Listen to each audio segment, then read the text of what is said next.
Ингээд та шилээ авчлаа гэж хэлсэн шүү дээ. Одоо энийг юу гаа. Тэгээд дараагийн шилээ тавь да. Шил арчихчаа. Энэ дээр нэг жоох ингээд дөргөөгд өгчхөр. Гээ салчих шүү дээ. Тэгэнгүүт нь ингээд салгаж шүү дээ. За одоо энэ ингээ хагарцаа. Одоо солино.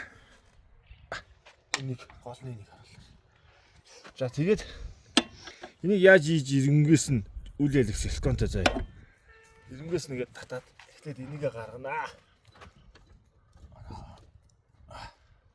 Амааг орогдчих тий. За энэ бол өнөөдөр сайн наран тавиад халаацсан та. Бүр болохгүй энийг бас. Дулаан цагт бол газ дулаар болдог шүү заяа. За. Тэнгүүт наадах тэгээ барьж байгаа. Энэ хараа. Доотлын бол ингэ явчихна. Энэ хажуу талд чинь энэ шанаа чинь ингэ тэглээд байдаг хөөхгүй. Тэгэхээр энийг хараа дотор талаас нь зүсээ явчихна гэсэн үг. Тэгээд дээд талаа ч гэсэн дотроос нь.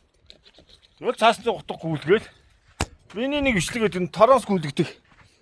Тэр чи бас юу штэ. Чанга гаргах штэ бас. Ингээл дотор гадаргуу дотроос нь боломжтой одоо доод хэсгээ бол гаднаас нь дээд хоёр хажуугаа бол юу ядах вэ? Цаасны утга ерөөсө дотроос нь үлгэж байна. Болчихно уу? Заг түлхэх. За ч агаа нь ороод. Өө ингээл одоо юу штэ. Юу хануулт. Одоо силикон хичээлт нь сайн болсон байна уу? Энэ бол асуудал. Ингээ яг төл хичсэн шүү дээ, болцсон шүү дээ. Энэ дээр нь нэрзэнэ. 50-аад уулнаах шүү дээ. Миний ирзэ гатуу болчихжээ. Сүүлд нь 50-аад наачихаас. Яг энэ нэг үзмжний л юм байл л дээ. Тэр ирзэн бол нэг ашиг бодлого байхгүй. Ингээ болчихж байгаа юм да.